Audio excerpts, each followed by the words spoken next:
પ્રશ્ન 1 નીચેના દાખલા ગણો ગમે તે 5 માર્ક્સ છે 10 બાદ બાકી કરો એટલે પહેલા આપણે અહીંયા બાદ બાકી કરીશું ને અહીંયા આપણે ગુણાકાર કરીશું તો 31 કિલોગ્રામ ઓછા 19 એટલે 5 માંથી 9 ન જાય તો અને 10 આપી 3 માંથી 1 લીધો 2 15 માંથી 9 જાય તો કેટલા રહે 6 2 માંથી 1 જાય તો 1 એટલે કેટલા આવશે 16 કિલોગ્રામ 43 ગ્રામ ઓછા 27 ગ્રામ ગ્રામ જે ગ્રામ હોય એ પ્રમાણે કરીશું 43 ઓછા 27 3 માંથી 7 ન જાય એટલે દશક લઈને અનેક આપીશું અહીંયા 3 13 માંથી 7 જાય તો કેટલા રહેશે 6 ને 3 માંથી 2 જાય તો 1 એટલે અહીંયા રહેશે 16 ગ્રામ 452 કિલોગ્રામ ઓછા 176 ગ્રામ તો અહીંયા જુઓ 452 ઓછા 176 તો 2 માંથી 6 ના જાય એટલે આની પાસેથી દશક લઈશું અહીંયા 4 12 માંથી 6 જાય તો 6 4 માંથી 7 ન જાય એટલે આને આપીશું 1 અહીંયા 3 14 માંથી 7 જાય તો 7 ને 3 માંથી 1 જાય તો 2 એટલે 276 કિગ્રા હવે અહીંયા ગુણાકાર કરો 34 ગુણ્યા 45 તો અહીંયા આ જગ્યા નથી ને એટલે હું તમને નોટમાં લખી બતાવીશ 34 ગુણ્યા 45 તો બે સંખ્યાનું એકમનું શૂન્ય 4 ચોક 16 6 વધી 1 3 ચોક 12 ને 1 13 5 ચોક 20 શૂન્ય વધી 2 3 પંચા 15 15 ને 2 17 અહીંયા કઈ નથી એટલે શૂન્ય લખ્યું છે શૂન્ય 6 ને 7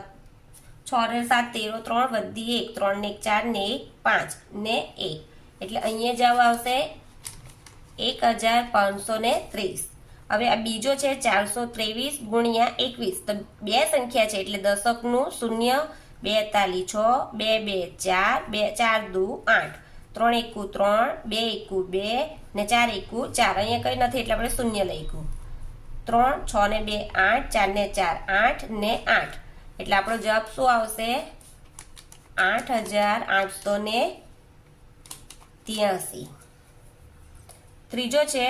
64 ગુણ્યા 31 એટલે દશકનું શૂન્ય 3 ચોક 12 2 વધી 1 6 તાલી 18 18 ને 1 19 4 1 4 ને 6 1 6 અહીંયા કશું નથી એટલે શૂન્ય 4 6 ને 2 8 9 ને 1 એટલે 1000 આનો જવાબ આવશે 1984 નીચેના પેટર્નના સ્થાન પૂર્ણ કરો ગમે તે 6 એના માર્ક્સ છે 6 તો 1 2 3 ને પછી પી ક્યુ આર તો અહીંયા આપણે એ જ પ્રમાણે પેટર્ન બનાવવાનું 1 2 3 તો પછી અહીંયા શું આવશે 4 5 ને 6 પી ક્યુ આર આર પછી એસ ટી ને યુ 100 200 300 તો અહીંયા શું આવશે 400 500 ને 600 101 202 303 તો 404 505 600 ને 6 50 એ 100 બી 150 સી તો અહીંયા જો એ બી સી આપ્યું છે અહીં 50 છે ને અહીં 100 છે તો 50 માં 50 ઉમેરતા જવાનું આપણે બધું 50 50 ઉમેર્યા 50 માં 50 ઉમેર્યા તો 100 100 માં 50 ઉમેર્યા તો 150 150 માં 50 ઉમેર્યું તો 200 200 માં 50 ઉમેરીશું તો 250 ને 250 માં 50 ઉમેરીશું તો 300 હવે જો એ બી સી તો અહીંયા શું આવશે D A B C D E F 900 Z 800 Y 700 X તો અહીંયા 900 છે અહીંયા 800 છે ને 700 છે તો અહીંયા શું આવશે 600 500 ને 400 અહીંયા 600 500 ને 400 તો અહીંયા જો ઝેડ આપણે ઊંધું જ એક્સ વાય ઝેડ તો અહીંયાથી આપણે લખીશું U V W X Y Z 500 A 450 A double A 400 B તો અહીંયા જો 500 માં બાદ કર્યા છે 500 માંથી 50 બાદ કર્યા તો કેટલા આવ્યા 450 450 માંથી 50 બાદ કરીશું તો 400 400 માંથી 50 બાદ કરીશું તો કેટલા આવશે 350 350 માંથી 50 બાદ કરીશું તો 300 300 માંથી 50 બાદ કરીશું તો 250 હવે અહીંયા એક પછી અહીંયા બે વાર એ લખવાના પછી બી તો અહીંયા બી બે વાર પછી સી ને સી બે વાર